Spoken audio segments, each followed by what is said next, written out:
The following is a presentation of the Steamboat Church of Christ in Steamboat Springs, Colorado. We hope that you find today's lesson, presented by our minister, Dr. Joseph Becker, informative, insightful, and inspirational. When I was living in Houston and working with the church there, we labored tirelessly on church growth.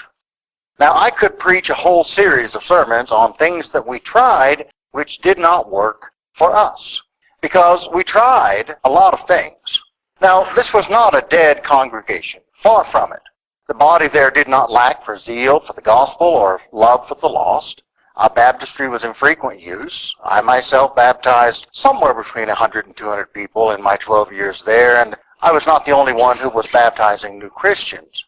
No, we were blessed to be instruments in the hands of God, ushering lots of people into the kingdom. So, I don't mean to suggest that the church I served in Houston was unproductive. It was not. We not only sought to save the lost, but we sowed seeds of grace into the lives of hundreds, perhaps more, who we served with our hands in numerous acts of love, some of whom were already Christian, some of whom later became Christian, and some of whom merely consumed what we had to offer.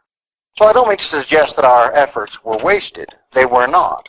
When I say that I could write a book on all the things we tried which did not work, I'm referring to all the things we tried which did not produce the outcome that we had intended.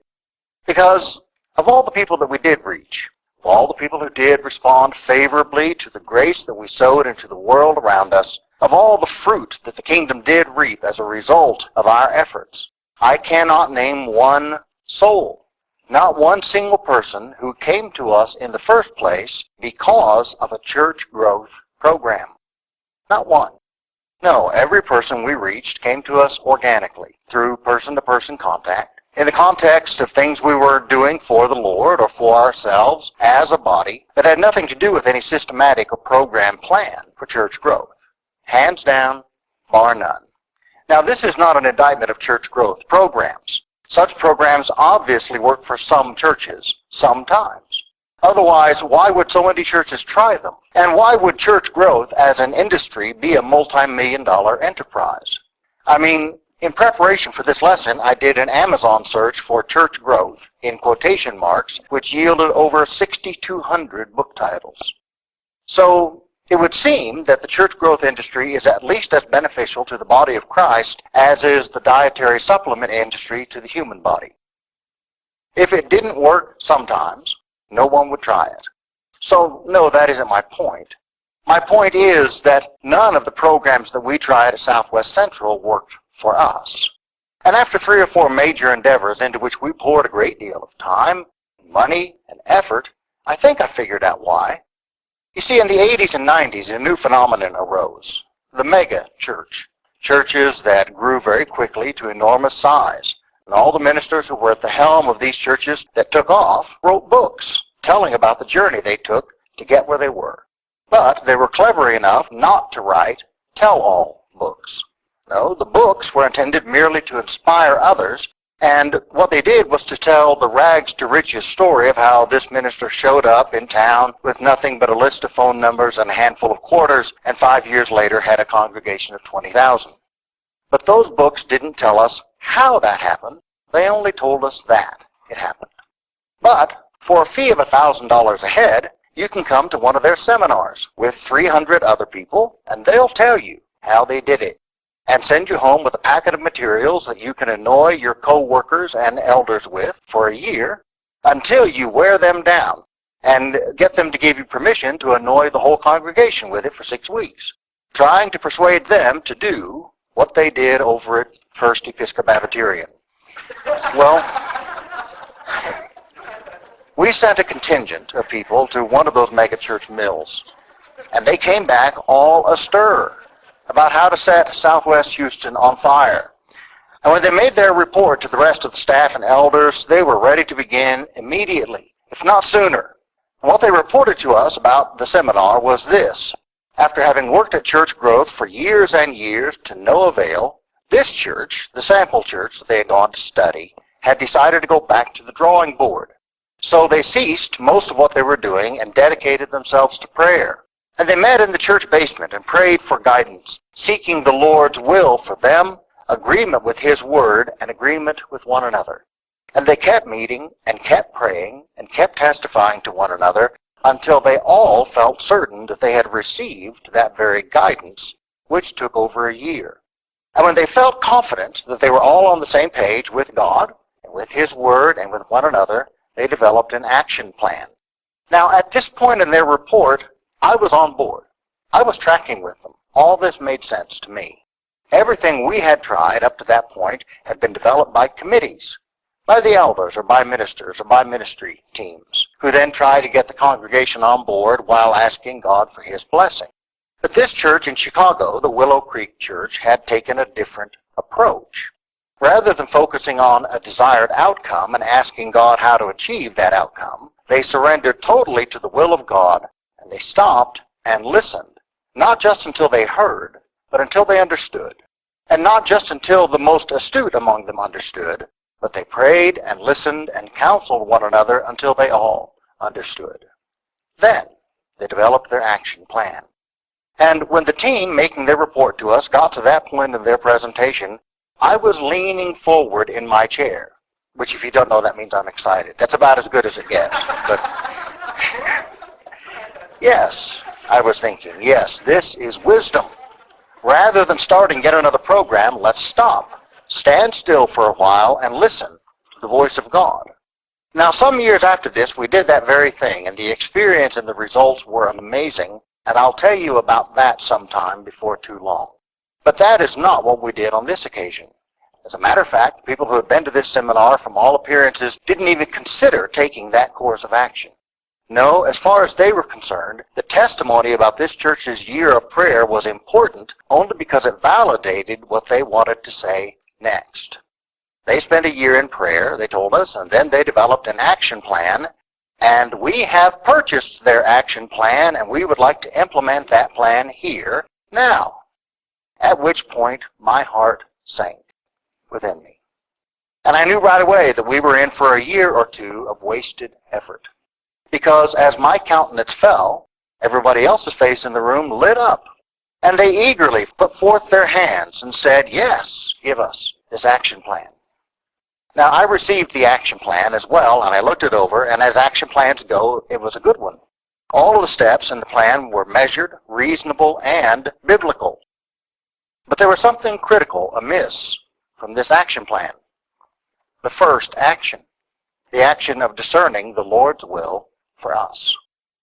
Yes, they got a good outcome following this action plan, but it was folly to imagine that we would get a similar result following the same plan because our starting place was different from theirs. And their situation wasn't removed from ours only by 1 decade and 1,100 miles. I mean, do you know how different Houston is from Chicago? Ethnically, historically, dispositionally, attitudinally, economically. And that's nothing compared to how different our congregation was from the one that we were examining. We were doctrinally somewhat similar to them, but I can't even begin to calculate the ways in which our people were different from theirs, different in background, experience, propensities, prejudices, and so on, not to mention how differently gifted, how differently equipped, how differently empowered by the Holy Spirit our leadership team was from theirs. So I was dumbfounded that anybody thought that because we shared a common goal with this other church, that we ought to follow the same roadmap that they followed. Now, don't forget the dynamics at play here. Remember, I wasn't the minister. I was the youth minister / worship minister. I could hold my own in a meeting, but make no mistake about it, I was at the bottom of this totem pole. Nevertheless, at one point I spoke up, and I turned to one of our elders who lived in Richmond, about 22 miles southwest of the church building. And I said, can you give me directions from your house to the church? And he indulged me. And then I turned to another elder who lived in the Greater Heights area, about 16 miles north from the church building. And I asked him to give me directions to the church from his house. And he did. And I asked them, well, you've both got the same destination. Why don't you use the same route to get here? Well, to make a long story short, at the end of the day, I was the only dissenting voice in the group. So we went with the Willow Creek action plan minus the first step, the part where we pray about it for a year and ask the Lord which way we ought to go. Now, I didn't grouse about that. I didn't withhold my support. Once the decision was made, we represented that it was unanimous. I was all in, as was everyone else. Let's make this work. And we did our best to make it work. And 18 months later, we were all scratching our heads once again, wondering why it didn't work. Well, I think I know why that endeavor yielded so little fruit. But I'm not here today to say I told you so. I'm here today to talk about Peter and his leadership of the church. You see, for the last 16 weeks, we've been examining the Lord's post-resurrection appearance to the apostles on the shore of the Sea of Tiberias, as it is recorded in John 21. And for the last 9 weeks, we've focused our attention on John 21:15 through 17, where the following is recorded. When they had finished breakfast, Jesus said to Simon Peter, "Simon, son of John, do you love me more than these?" He said to him, "Yes, Lord, you know that I love you."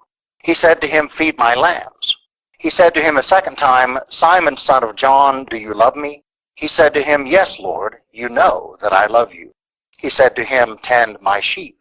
He said to him the third time, "Simon, son of John, do you love me?" And Peter was grieved because he had said to him the third time, "Do you love me?" And he said to him, "Lord, you know everything. You know that I love you." Jesus said to him, "Feed my sheep." And as I said last week, there are any number of lessons that can be drawn from this text. But for the last 6 weeks, we've been focusing on the fact that in this passage, Jesus ordained Peter as his under-shepherd on earth to lead his flock, not as a hired hand, but as a good shepherd acting on behalf of the great shepherd. And this appears to be a confirmation of the privilege that Christ bestowed on Peter in Matthew 16:18 through 19, where he said, "And I tell you that you are a rock, and on this rock I will build my church, and the gates of Hades shall not prevail against it. I will give you the keys of the kingdom of heaven.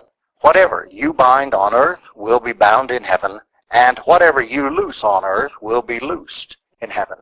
And over the last few weeks, what we've established is that Peter has a commission, a calling, an apostolate that is his and his alone. Peter is the key master, whose locking and unlocking cannot be countermanded.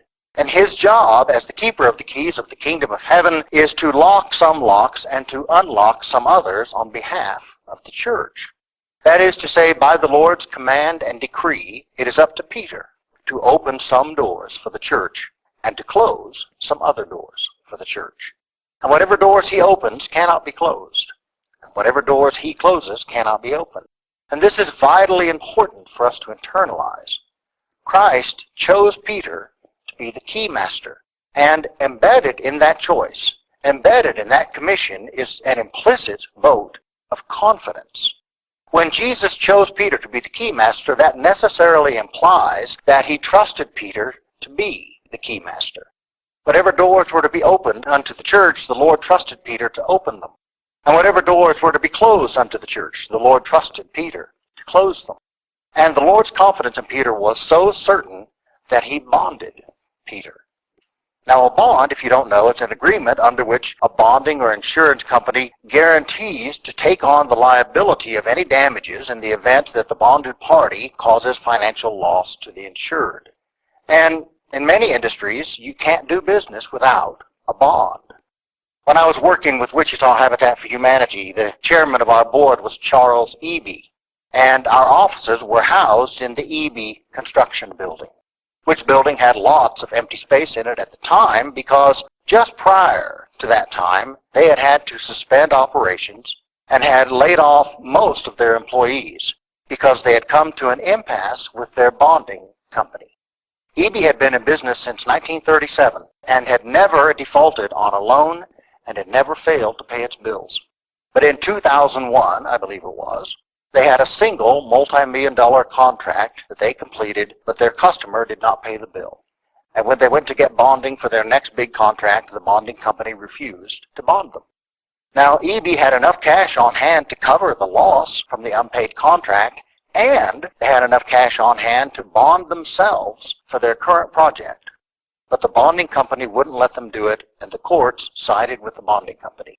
And Eby Construction very nearly went out of business. Now, they didn't go out of business. They survived that episode, and they're a thriving company to this day. But that's the level of importance bonding carries. And as far as I know, in all of redemptive history, the Lord has only ever bonded one person, and that person was Peter. Over the course of redemptive history, God has entrusted a lot of people with a lot of responsibility. But to the best of my knowledge, there's only one person for whom the Lord has ever made himself liable, and that's Peter. You see, God has sovereign immunity, because were it not for God, there would be no one, much less any platform upon which for anyone to stand to bring suit against God. So the only way to bring suit against God is by petition of right, which is dependent on a grant of royal fiat, by which God would allow someone to bring suit against him. And we know of only one time when such permission was granted, and that was in the case of Job. And in that case, the Lord agreed only to be held liable for his own actions, which he then turned around and declared to be above reproach. So the Lord's exposure in the case of Job v. Elohim wasn't very broad, and it wasn't very long-lived. And with that in view, it seems extremely unlikely that the Lord would ever expose himself to liability on the part of any man. But when Christ ordained Peter to be the key master of the kingdom, he said something quite remarkable to him. He said to Peter, "Whatsoever you bind on earth will be bound in heaven, and whatsoever you loose on earth will be loosed in heaven." Now, I could be wrong, but what that means to me is that whatsoever Peter ordains for the church on earth in the way of locking some locks and unlocking some others will be ratified by the Lord in heaven. Beloved, that's a surety bond if I've ever heard of one. Because what Jesus was saying was that whatsoever Peter ordained for the church on earth, he would ordain for the church in heaven. Which means that what Peter says goes. And not just for his generation, but for all generations of the church to come. The ordinances of Peter are binding on us because Peter is bonded by the Lord in heaven. So whatever Peter ordained for the church in the first century is incumbent on the church in the 21st century. And that presents us with certain challenges. I mean, if what was done at the Willow Creek Church in Chicago in 1986 wasn't transferable to Southwest Central Church of Christ in Houston in 1996, then how can what was done at the Jerusalem Church in 33 AD be universally transferable to all churches for all time? Well, this takes us back to where I started with this morning's lesson and gets to the heart of what I've been talking about for the last 2 weeks. Last week I read to you from a questionnaire that I received from a church in New York State in 1991, and I pointed out some of the shortcomings of the questions that they asked. But not all the queries on that questionnaire were that far off base. Question number 2, for instance, read, "Does the New Testament constitute a pattern which the church must follow?" Now that question is poorly worded. I would not say that the New Testament constitutes a pattern for the church. I would say that it contains such a pattern, which pattern is but one feature of the New Testament, which constitutes much, much more. As a matter of fact, I would only go so far as to say that such a pattern can be found in the New Testament if one is looking for it. It's like the arrow in the FedEx logo. I looked at that logo for years and never noticed it till someone pointed it out to me, and now I can't look at the logo without seeing it. Well, all my life I've been hearing people say, "The pattern is right there. How can people not see it?" Well, they don't see it because they're not looking for it. Because it is visible, but it's far from obvious. And it certainly isn't the central message of the New Testament. Nevertheless, it is there. And if you look for it and can't find it, you're not paying enough attention to Peter. Because by the Lord's ordinance, Peter is the draftsman of the church. Whatsoever he binds on earth in regard to the church will be bound in heaven. And whatsoever he looses on earth in regard to the church will be loosed in heaven. He is the man with the plan. But how do we go about following his action plan? I mean, his plan worked for him, but how do we make it work for us? Now, I realize that it isn't really Peter's plan, it's the Lord's plan, and I know that according to Hebrews 13:8, Jesus Christ is the same yesterday and today and forever, and according to Isaiah 48, the grass withers, the flower fades, but the word of our God endures forever. But that's why I'm asking the question. Because I recognize that the word of the Lord endures forever, and I want to be obedient to his word. But knowing that doesn't answer the question. The question isn't, should the church listen to Peter's voice? The question is, how should we listen to Peter's voice? How do we discern what he has ordained? And how do we put what he has ordained into practice? Well, to get a handle on that, I think it would behoove us to understand the difference between statute law and case law.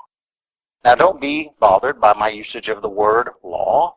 We all know that under the New Covenant we're free from the law. But while the New Covenant may be law-free, it is certainly not command-free or imperative-free.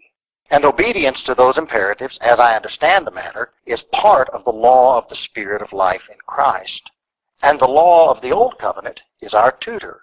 Now, we are not under the law, but we aren't above it either. Our tutor still has plenty to teach us. And one of the things that it can teach us is the distinction I want to bring to your attention this morning between statute law and case law. In Exodus 20, 1 through 17, we find the following. And God spoke all these words, I am the Lord your God who brought you out of Egypt, out of the land of slavery.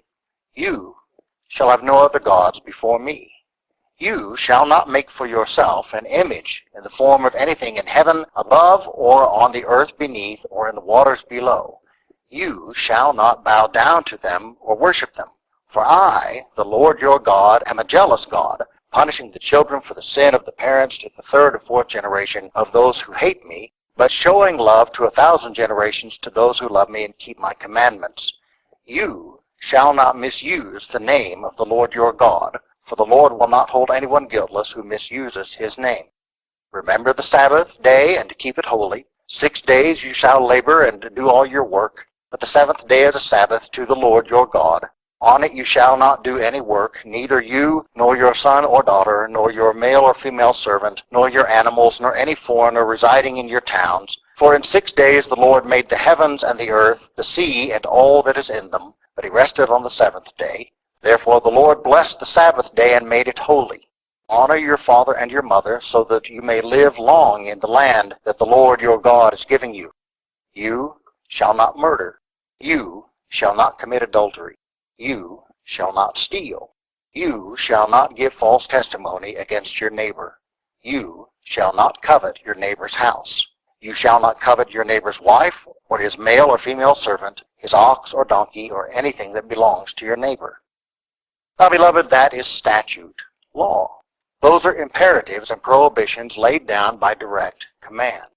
But that kind of law differs in type from what we find, for instance, in Numbers 27, 1 through 11, where it says, the daughters of Zelophehad, son of Hepher, the son of Gilead, the son of Machir, the son of Manasseh, belonged to the clans of Manasseh, son of Joseph. The names of the daughters were Mahlah, Noah, Hoglah, Milcah, and Tirzah. They came forward and stood before Moses, Eleazar the priest, and the leaders of the whole assembly at the entrance to the tent of meeting, and said, Our father died in the wilderness. He was not among Korah's followers who banded together against the Lord, but he died for his own sin and left no sons. Why should our father's name disappear from his clan because he had no son?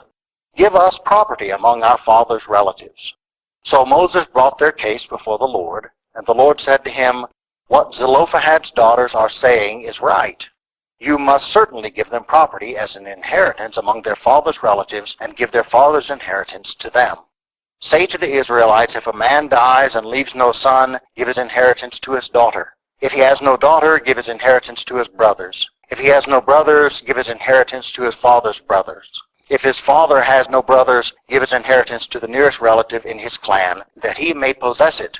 This is to have the force of law for the Israelites, as the Lord commanded Moses. Now that, beloved, is case law.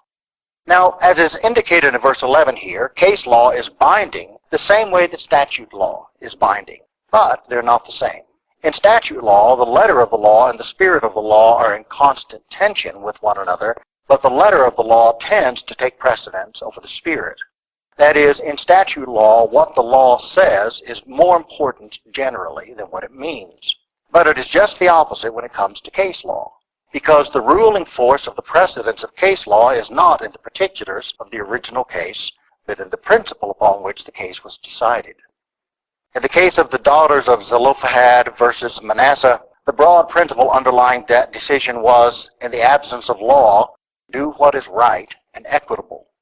Now that's a broad principle. And over time, the priests and rabbis trying further cases refined it more exactly. But the original case still stands in rabbinical law and is binding according to precedents for Orthodox Jews to this day. However, the particulars of that case are not binding, and there would be no sensible way to make them binding. There is no context now, 4,000 years later, for Manasseh to oversee the inheritance of the daughters of Zelophehad. No, the particulars of Numbers 27, 1 through 11 don't carry any governing force. The governing force of this passage lies in the principles upon which the case was decided. Now, that's the difference between statute law and case law. Statute law governs largely by the letter of the law, and case law governs largely by the spirit of the law. Case law governs by stare decisis. And if you were paying close attention the last 2 or 3 times the Senate held hearings to appoint new Supreme Court justices, this is a term with which you may be familiar. Stare decisis is Latin for it stands decided, and any decision of the court that stands for very long will stand not on particulars, but on principles. Very generally speaking, statute law stands on particulars, case law stands on principles. Now, of those two, which do you think we have more of from Peter in Acts 1 through 12? Case law. Because though we do receive some things from Peter by way of command, most of what we receive from him, at least in the book of Acts, comes to us by way of example.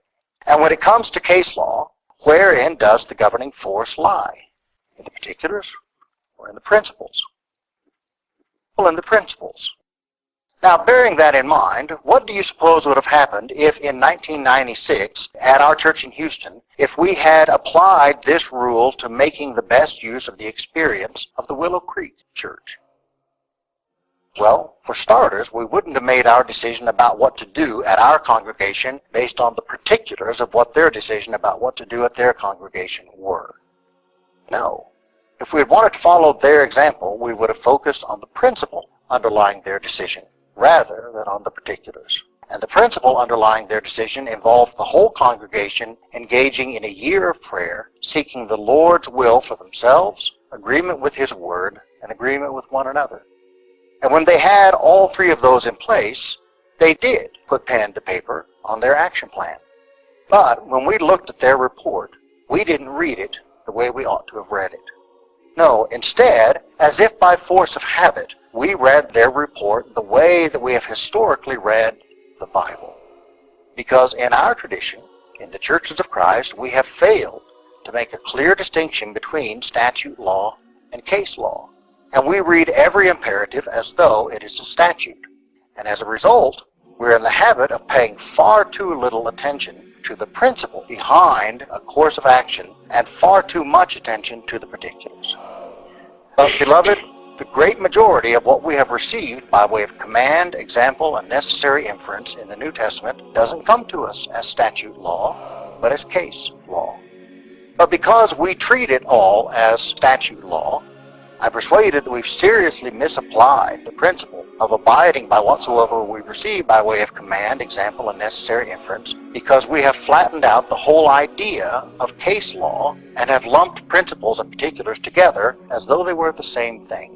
And I think the time is right for us to take a crack at correcting that mistake and stop trying to codify stare decisis and start interpreting case law on its principles rather than on its particulars. Now, what does that mean? How do I unpack that statement? What's involved in identifying the principle in a given case?